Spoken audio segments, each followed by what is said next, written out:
ವಿಶೇಷವಾಗಿ ನಮಗೆ ಈ ಕ್ಷೇತ್ರದ ಮಹಿಮೆ ತಮಗೆ ನಾನು ಹೇಳಲಿಕ್ಕೆ ಇಚ್ಛೆಪಡ್ತೀನಿ. ಚಿಕ್ಕಬಳ್ಳಾಪುರದಲ್ಲಿ ಈ ಜಿಲ್ಲೆಯಲ್ಲಿ ಬರುವಂಥ ಒಂದು ವಿಶೇಷವಾದ ಸ್ಥಳ ಅಂದರೆ ಅಂಬೋಜಿ ದುರ್ಗದಲ್ಲಿ ಅಂಬುಜೇಶ್ವರನ ದೇವಸ್ಥಾನ.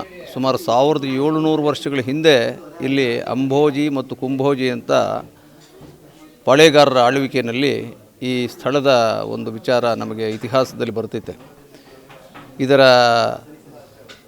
ಮೂಲ ಭೂಮಿಯ ಒಂದು ನಿಮಗೆ ವಿವರಣೆ ಬೇಕು ಅಂದರೆ ಕೈಲಾಸಗಿರಿ ಪಕ್ಕದಲ್ಲೇ ಈ ಅಂಬುಜೇಶ್ವರನ ದೇವಸ್ಥಾನ ಅಂಬೋಜಿ ದುರ್ಗ ಅನ್ನೋದಿರೋದು. ಇದುವರೆಗೂ ನಮಗೆ ಕೈಲಾಸಗಿರಿ ಅನ್ನೋದೇ ಗೊತ್ತಿತ್ತು.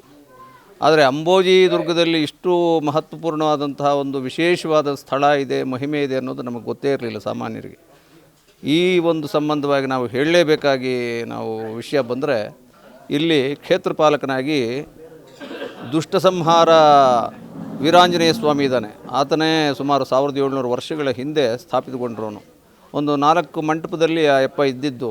ಒಂದು 18 ವರ್ಷದ ಹಿಂದೆ ಇಲ್ಲಿ ಒಬ್ಬರಿಗೆ ನಾರಾಯಣ ಸ್ವಾಮಿ ಅಂತೇಳ್ಬಿಟ್ಟು ಈ ಒಂದು ಸ್ಥಳದಲ್ಲಿ ಆತನಿಗೆ ಕನಸಿನಲ್ಲಿ ಬಂದು ಆತನಿಗೆ ಪ್ರೇರೇಪಣೆಯಾಗಿ ಆತನು ಈ ಕಾರ್ಯಕ್ರಮದಲ್ಲಿ ಭಾಗವಹಿಸೋ ಹಾಗೆ ಮಾಡಿದ ವೀರಾಂಜನೇಯ ಸ್ವಾಮಿ, ದುಷ್ಟ ಸಂಹಾರ ವೀರಾಂಜನೇಯ ಸ್ವಾಮಿ ಮೂರ್ತಿ ಜೀರ್ಣೋದ್ಧಾರ ಕೆಲಸಕ್ಕೆ ಕೈ ಹಾಕಿ ಅದನ್ನು ದೊಡ್ಡ ಮಟ್ಟದಲ್ಲಿ ಪಾಪ ಆತನೇ ಸ್ವಂತ ಒಂದು ಇದರಲ್ಲಿ ನೇತೃತ್ವದಲ್ಲಿ ಅನೇಕ ಭಕ್ತಾದಿಗಳಲ್ಲಿ ಸಲಹೆ ಸೂಚನೆಗಳನ್ನ ಅವರ ಕೊಟ್ಟಿರೋ ದಾನವನ್ನು ಸ್ವೀಕರಣೆ ಮಾಡಿ ಇಲ್ಲಿ ದೊಡ್ಡ ಮಟ್ಟದಲ್ಲಿ ಒಂದು ದೇವಸ್ಥಾನ ಕಟ್ಟಿದ್ದಾರೆ.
ನನಗೆ ಆಂಜನೇಯ ಸ್ವಾಮಿ ಕನಸಲ್ಲಿ ಬರಬೇಕಾದ್ರೆ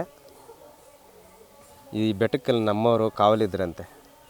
ಅದಕ್ಕೆ ಮಾನ್ಯ ಜಮೀನೆಲ್ಲ ಕೊಟ್ಟಿದ್ದಾರೆ, ನಮ್ಮವರು ಹಾಳು ಮಾಡಿದ್ದಾರೆ.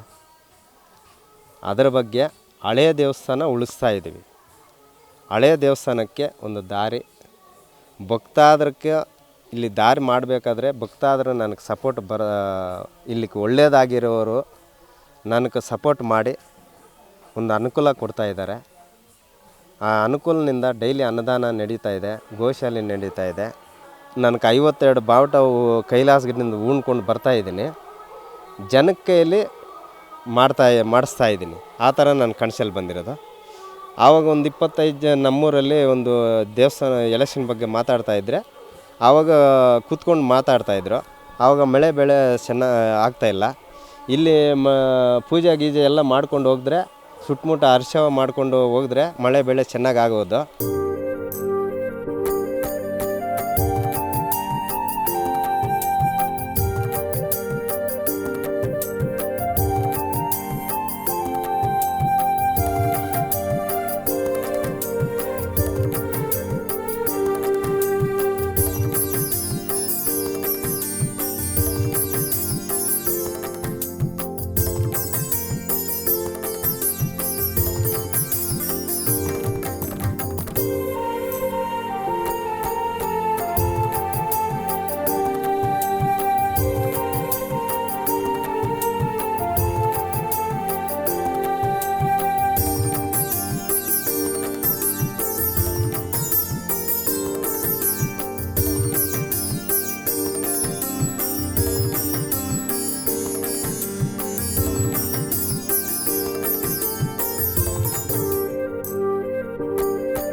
ಇಲ್ಲಿ ಬಂದಂಥ ಭಕ್ತಾದಿಗಳಿಗೆ ರಾಜಕೀಯ ವಿಷಯವಾಗಿ ಸಂಕಲ್ಪ ಮಾಡಿ ಹೋಗಿ ಎಲೆಕ್ಷನಲ್ಲಿ ಗೆದ್ದಿರ್ತಕ್ಕಂಥ ಒಂದು ಅನುಭವಗಳಿದೆ, ಉದಾಹರಣೆಗಳಿದ್ದಾವೆ. ಹಾಗೆ ಶತ್ರು ಕಾಟಕ್ಕಾಗಲಿ, ಕೋರ್ಟ್ ವಿಚಾರಕ್ಕಾಗಲಿ, ಈ ಥರ ವಿಚಾರವಾಗಿ ವಿನಾಕಾರಣ ತೊಂದರೆ ಕೊಡ್ತಿರ್ತಕ್ಕಂಥವ್ರಿಗೆ ಬಂದು ಸಂಕಲ್ಪ ಮಾಡಿ ಒಂದು ಪೂಜೆ ಮಾಡ್ಕೊಂಡು ಹೋದಂಥವ್ರಿಗೆ ಶತ್ರುಗಳ ಒಂದು ದೂರ ಆಗಿರ್ತಕ್ಕಂಥದ್ದು ಒಂದು ವಿಚಾರ ಇದೆ. ಹಾಗಾಗಿ ಯಾರು ಏನೇ ಕೇಳಿದ್ರು ಕೂಡ ಹರಕೆ ಕಟ್ಟಿಕೊಂಡು 2 ಕಾಯಿ ತೆಂಗಿನಕಾಯಿ ಹಿಡ್ಕೊಂಡು 48 ಪ್ರದಕ್ಷಿಣೆ ಹಾಕಿ ಸ್ವಾಮಿನ ಪ್ರಾರ್ಥನೆ ಮಾಡಿದ್ದು ಹೋಗಿದ್ದಾಗಲಿ 48 ದಿನಗಳಲ್ಲಿ ಅವರ ಸಂಕಲ್ಪ ಈಡೇರುತ್ತೆ ಅನ್ನೋಂಥದ್ದು ದುಷ್ಟ ಸಂಹಾರ ಆಂಜನೇಯ ಸ್ವಾಮಿ ದೇವಸ್ಥಾನದಲ್ಲಿ ಒಂದು ವಿಶೇಷ. ಏನೇ ಸಂಕಲ್ಪ ಮಾಡಿದ್ರೂ ಕೂಡ 48 ಪ್ರದಕ್ಷಿಣೆ ಹಾಕಿದ್ರೆ, ರಾಮನಾಮವನ್ನು ಜಪ ಮಾಡ್ತಾ ಪ್ರದಕ್ಷಿಣೆ ಹಾಕಿದ್ರೆ ಖಂಡಿತವಾಗಿಯೂ ಕೂಡ ಅವರ ಸಂಕಲ್ಪಗಳು ಈಡೇರುತ್ತೆ ಅನ್ನೋಂಥದ್ದು. ದೇವಿಯನ್ನು ಮರುಪ್ರತಿಷ್ಠಾಪನೆ ಮಾಡಿ ಇಲ್ಲಿ ಪೂಜೆ ನಡೀತಿರ್ತಕ್ಕಂಥದ್ದು. ಮೇಲೆ ಅಂಬೋಜೇಶ್ವರ ಅಂತ ದೇವಸ್ಥಾನ ಇದೆ ಈಶ್ವರನಿಗೆ. ಅಲ್ಲಿ ಬಹಳ ವಿಶೇಷ ಏನಪ್ಪ ಅಂದರೆ, ಬೆಟ್ಟದಲ್ಲಿ ಒಂದು ಬಾವಿ ಇದೆ. ಆ ಬಾವಿನಲ್ಲಿ ನೀರು ಉಕ್ಕುತ್ತೆ. ಬೆಟ್ಟದ ಮೇಲೆ ಇರ್ತಕ್ಕಂಥ ಬಾವಿನಲ್ಲಿ ನೀರು ಉಕ್ಕುವಂಥದ್ದು ಬಹಳ ವಿಶೇಷ. ಆ ನೀರು ಕುಡಿಯೋದ್ರಿಂದನೂ ಎಷ್ಟೋ ಆರೋಗ್ಯ ಸಮಸ್ಯೆಗಳು ಪರಿಹಾರ ಆಗುತ್ತೆ. ಹಾಗೆ ಸಂತಾನ ಇಲ್ಲದಂಥ ದಂಪತಿಗಳು ಬಂದು ಅಲ್ಲಿ ಶಿವನಿಗೆ ಪ್ರದಕ್ಷಿಣೆಯನ್ನು ಹಾಕಿ ಆ ನೀರು ಕುಡಿದು ಪ್ರೋಕ್ಷಣೆ ಮಾಡ್ಕೊಂಡು ಹೋಗೋದ್ರಿಂದನೂ ಕೂಡ ಸಂಕಲ್ಪ ಮಾಡೋದ್ರಿಂದನೂ ಸಂತಾನ ಆಗುತ್ತೆ ಅನ್ನೋ ಉದಾಹರಣೆಗಳು ಎಷ್ಟೋ ಇದ್ದಾವೆ.